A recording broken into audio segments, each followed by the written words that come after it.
How you going, guys? It's Shady Strobist here. Welcome back to my YouTube channel. Peace.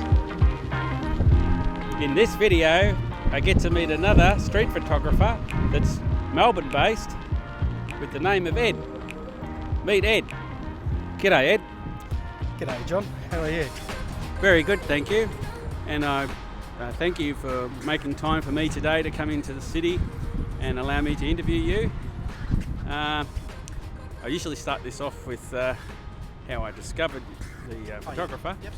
I didn't find you walking down the street with the camera in your hand. I found you on Instagram. Okay. And I love the way that you work with light and shadows. Yeah. If you don't mind, maybe you could just tell the audience a little bit about yourself with respect to your photography, please. Yeah. So I took a voluntary redundancy from my job for 21 years, about 18 months ago. And I thought, now's a good time to get out there and just practice a bit of street photography. I've been into photography since my teens, into all sorts of things, a bit of Strobist stuff, portraits, landscapes. I used to carry around the whole, kit and caboodle.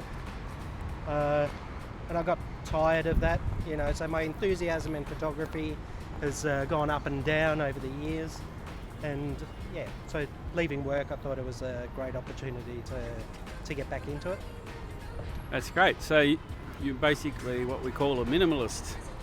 Yeah, at the moment, absolutely. So one camera, one lens, it's all I use. And I use it for all sorts of things. I do predominantly street, but I like practicing all styles of photography, not limiting myself particularly. And the camera that you're using at the moment, which happens to be in your hand, is? The GR III. So I picked this up probably a year ago, just after it was released. I'm loving it. So it's the first camera I've had that doesn't have a viewfinder, so I don't put it up to my own, and that took a bit of getting used to. And I sometimes miss that, that the cocooning that you get when you put the camera up to your eye. It shuts off the rest of the world. But just in terms of size, portability, discreetness, I love it. Yeah, it's cool. Yeah, a lot of people seem to have gravitated towards the Ricoh series, the series with respect to street photography. I've noted on YouTube. Yep. And their work is pretty cool too. And most of the images that you've got on Instagram, were they produced using the Ricoh? Yeah. Pretty much everything. Stuff that I produced earlier on, so November, December, early 2019, late 2018 was on my Fuji X100F. So I've still got that at home. I never use it though.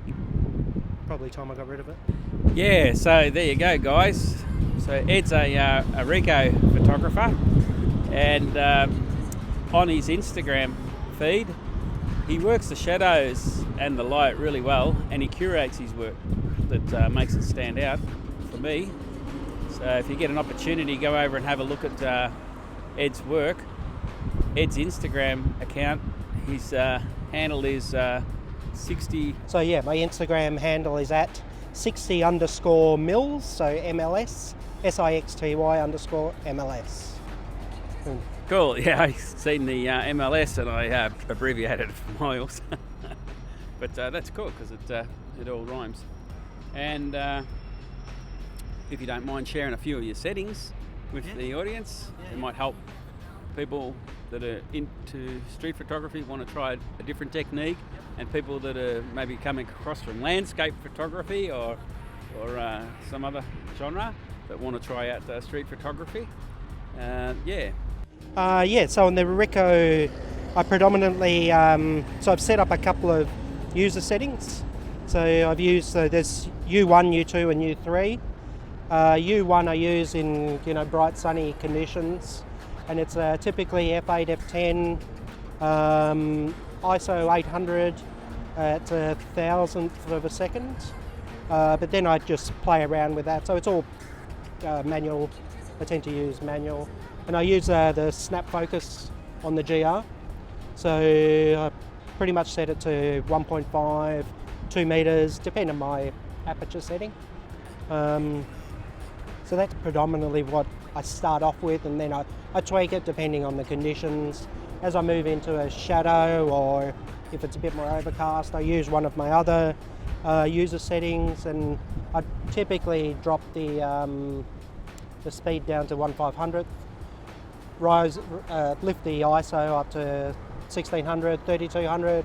I don't mind going up to 6400 occasionally. Yeah, and typically, you know, the f8, f5.6 if it's really dark.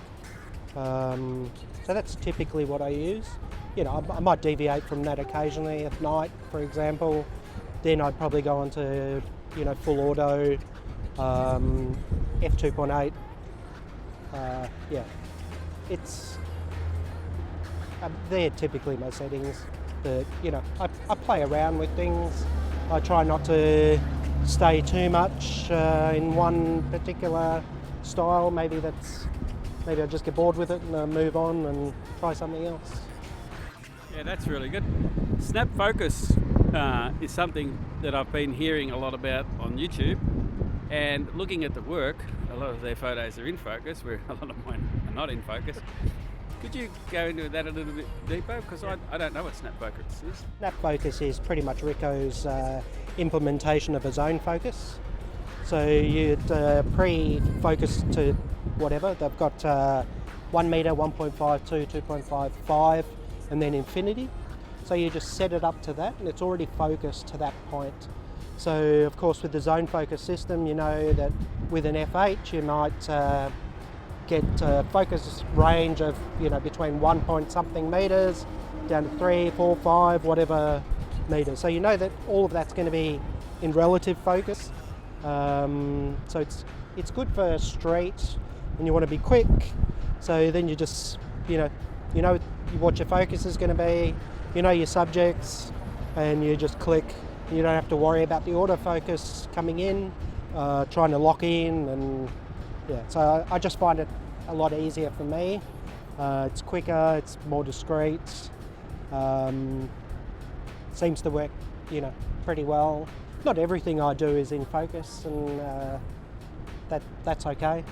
You know, I'm not one to dwell on everything being pin sharp. So that's just my style. Thank you for explaining that. That's pretty cool. Yeah, zone focusing is something that I've been trying to do as well, but have it pre-programmed into the camera. That's a good idea. I might, if you don't mind, follow you around while you take a couple of shots, and you can actually just talk through what you're seeing before you take the shot, and how you're setting up your camera and that sort of thing. And yeah, we'll get to see Ed going through the motion. One last question before we do that though, Ed. What do you use for editing your images? I use Lightroom predominantly. Very rarely I might take it into Photoshop, but I don't find the need to these days. So Lightroom does everything I need it to do. With the recent improvements, I'm loving it. I've got no reason to not use that at the moment. Yeah. Do you shoot in RAW? I always shoot in RAW.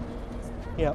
I like the idea of shooting in JPEG, but I think I've got a bit of FOMO with my pixels. I feel as I'm going to miss something if I'm not shooting in RAW. That's cool. All right, we'll go take a couple of shots. Okay. Well, given the conditions, I'll probably set it up as one of my user settings for full sun. So at the moment it's f10, ISO 100, 1,000th of a second.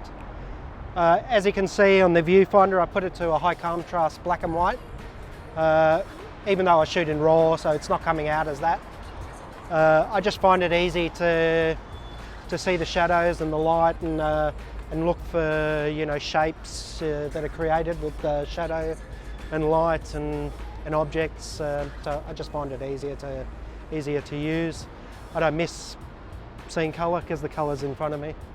But of course, as I said, it was I always shoot in RAW, and then I make a decision on whether I leave it in black and white or in colour when I do my post-processing. And that will depend on, you know, the scene, my mood, whatever. So, so around here, you know, I'm quite liking these shapes. I don't mind this guy here. He's sort of out in the sun, but you know, him looking at the phone, probably, you know, not the best thing. I'm also liking the you know, the shapes of the tables. It's I mean, this is a bit of a strange exercise for me because this is more, it's usually more of a subconscious thing that I do, but now that I have to explain it, you know, it's just feeling a bit strange.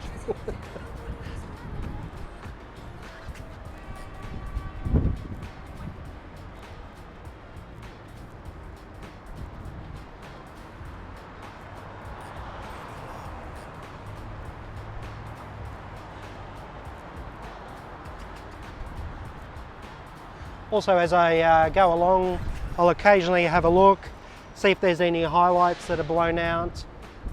Typically, so the other setting that I use is my metering is highlight weighted, so it preserves the highlights on this. So it'll show me when highlights are blown out. I want to keep my highlights pretty much intact. And I'm not too worried if the shadows go to black. That's not something that typically bothers me. So yeah, occasionally have a bit of a look, see that everything's looking good. At the moment, my snap focus is at 2 meters. You know, just up there. My snap focus is at 2 meters.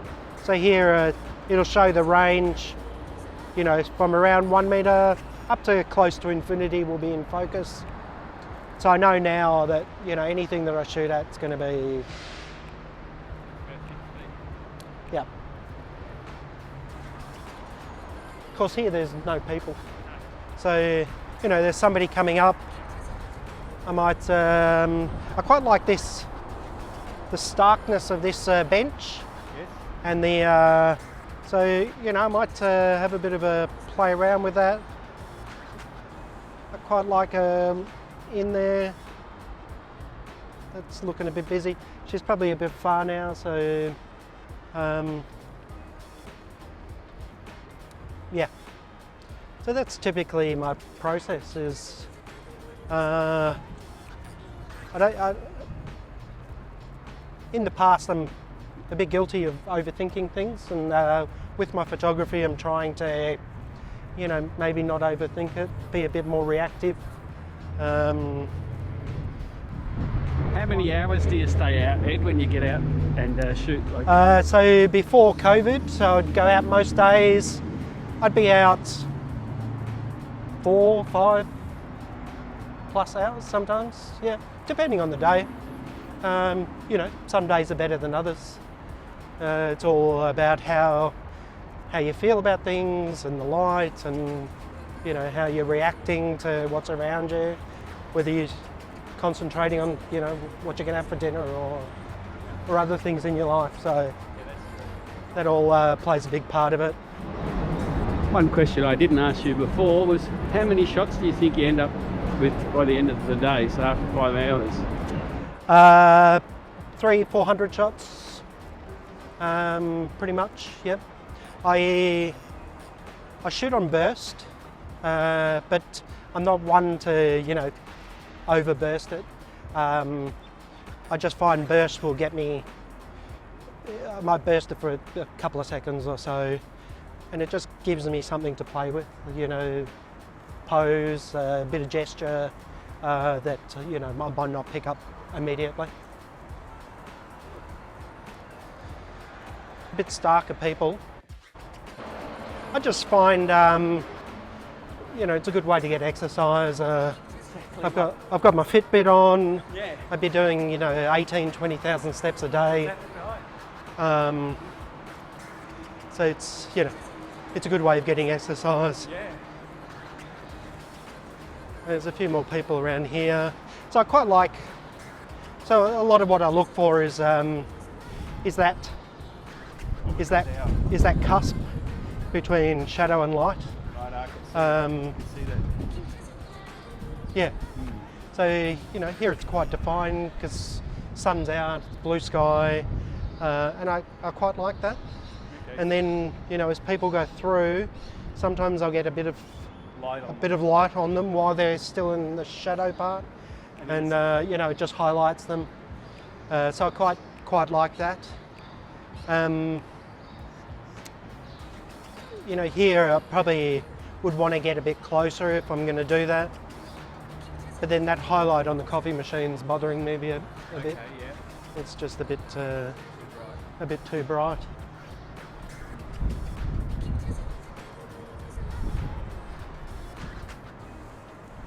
And of course, you know, I love the laneways of Melbourne.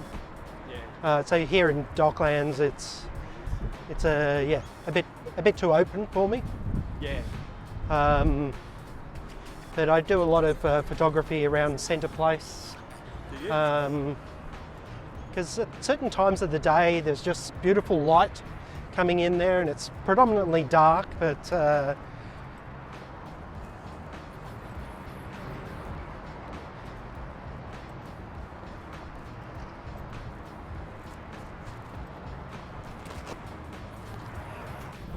Yeah, so you got your favourite spots. I tend to stay around the same areas. You know, I venture out sometimes, but of course with COVID, I'm not in the city as often as I was.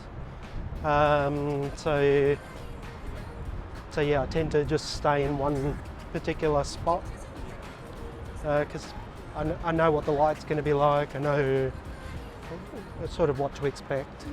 Yeah. There's a street photographer, you're out on your own. Yeah. You're not really close to people, you're not interacting with them. Yeah, so the dangers are minimal.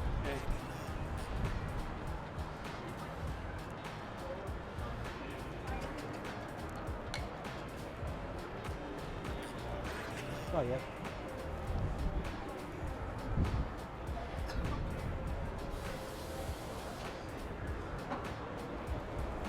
So here there's nice light. I look behind me as well, just to make sure that, you know, I'm not missing anything. So here I quite like this light. This shape's here causing, you know, something nice for me. I'd want somebody to be approaching me and maybe get a bit closer so I can, yeah, maybe do a half body shot if I'm close enough. There's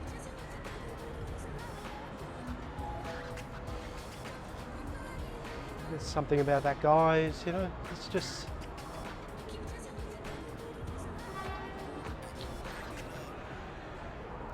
But yeah, typically I'll be walking and shooting. I occasionally camp out in places, but I won't stay very long. It's not my thing to stay for ages.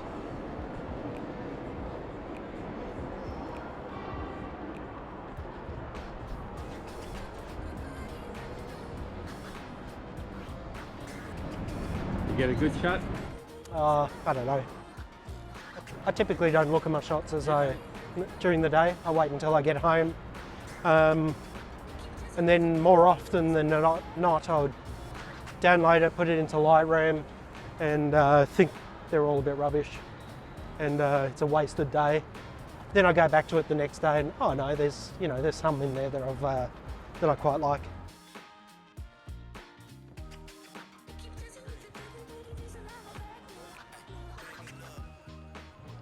So here I've swapped settings out, so I've gone down to 1/500th. 7.1 and ISO 1600, just because we've lost the sun, we've lost full sun. And I just have a look, see if anything's blown out. The sky's blown out, but I'm not too worried about that.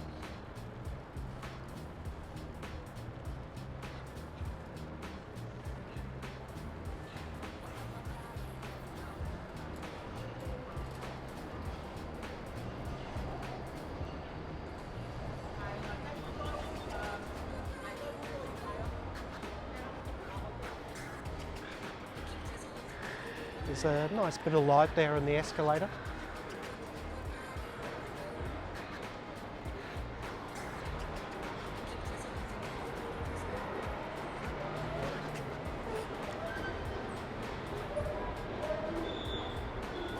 I might just have a bit of a look around. You know, I'm quite liking that. Just changed my snap focus out to 2.5 so I know it'll be in focus. Waiting for maybe somebody to go down. Maybe a person going up. You know, that's got a bit of a silhouette happening. That's beautiful lighting.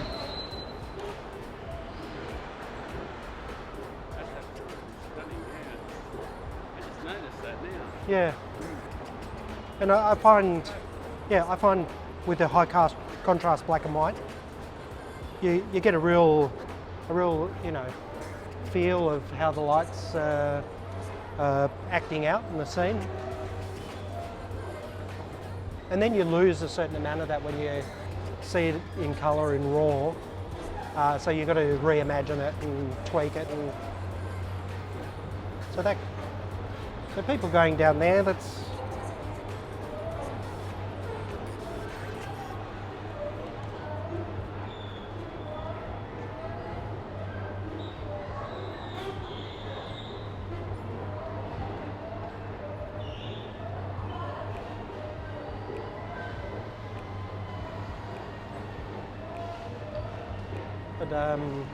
probably want to get a bit closer, but then I'm also conscious not to be in people's ways.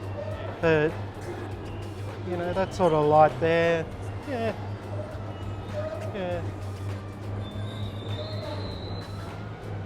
Well, we'll head down. So there's also a bit over there, so we've got like two spotlights on the ground.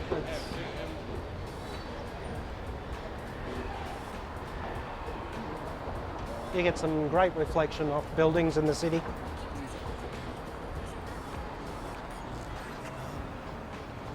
So again, you know, I might have a bit of a play with that.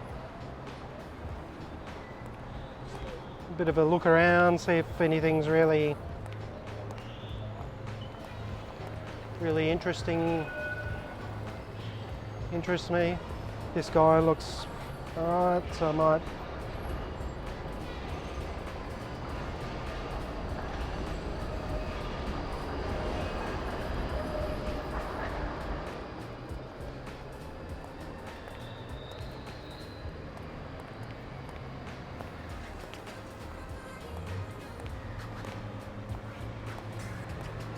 So it'd be ideal if somebody walked down and just walked straight into that bit of sunlight.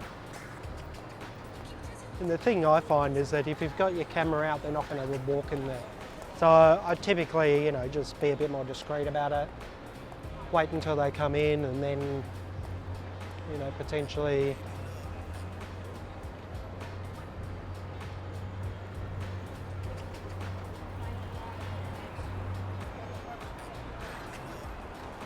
But some days are better than others.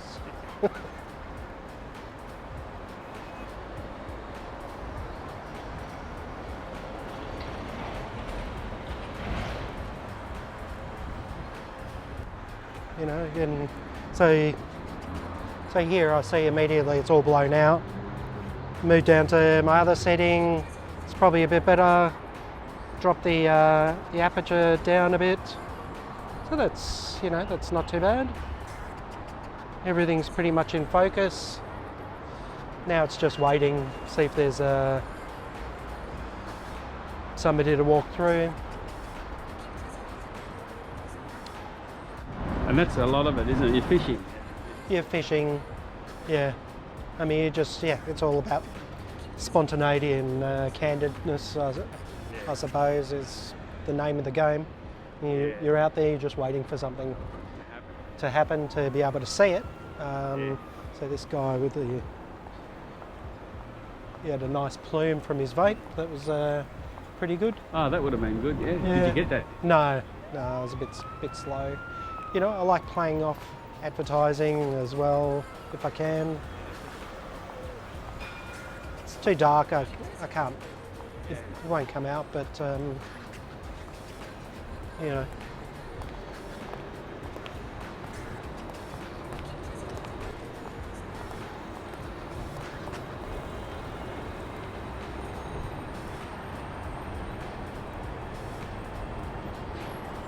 But yeah, advertising is great to play off if you find something that's, you know, right and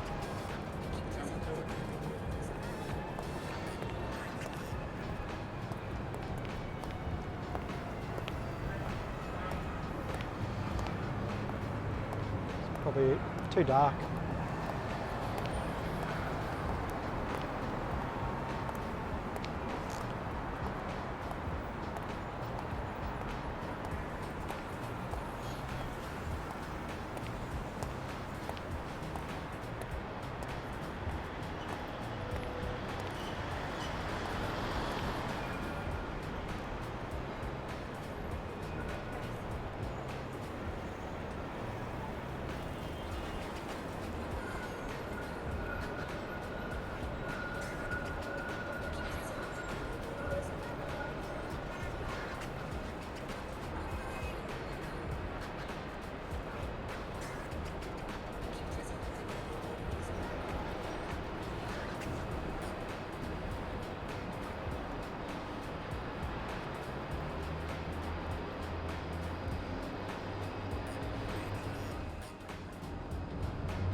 What size memory card do you normally use in? I think I've got a 64 gig.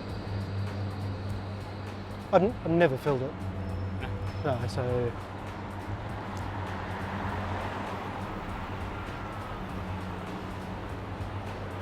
I do only have one battery though, which is a bit of an issue sometimes.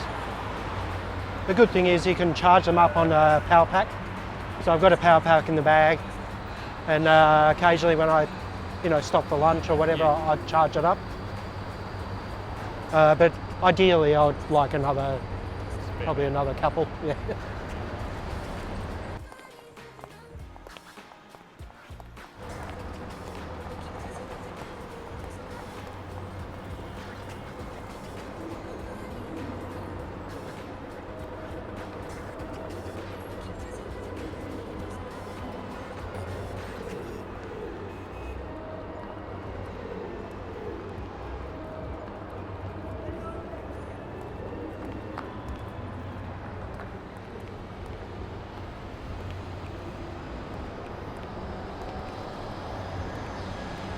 I mean, this is quite nice here. There's a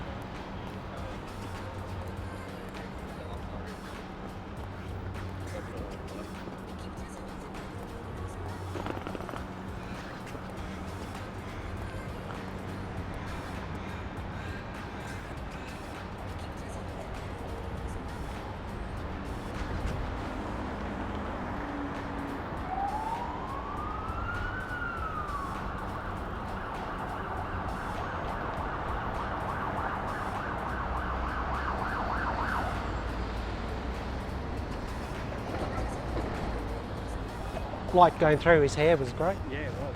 Got hair envy. Yeah. It does look good. Wish I had that hair. Yeah.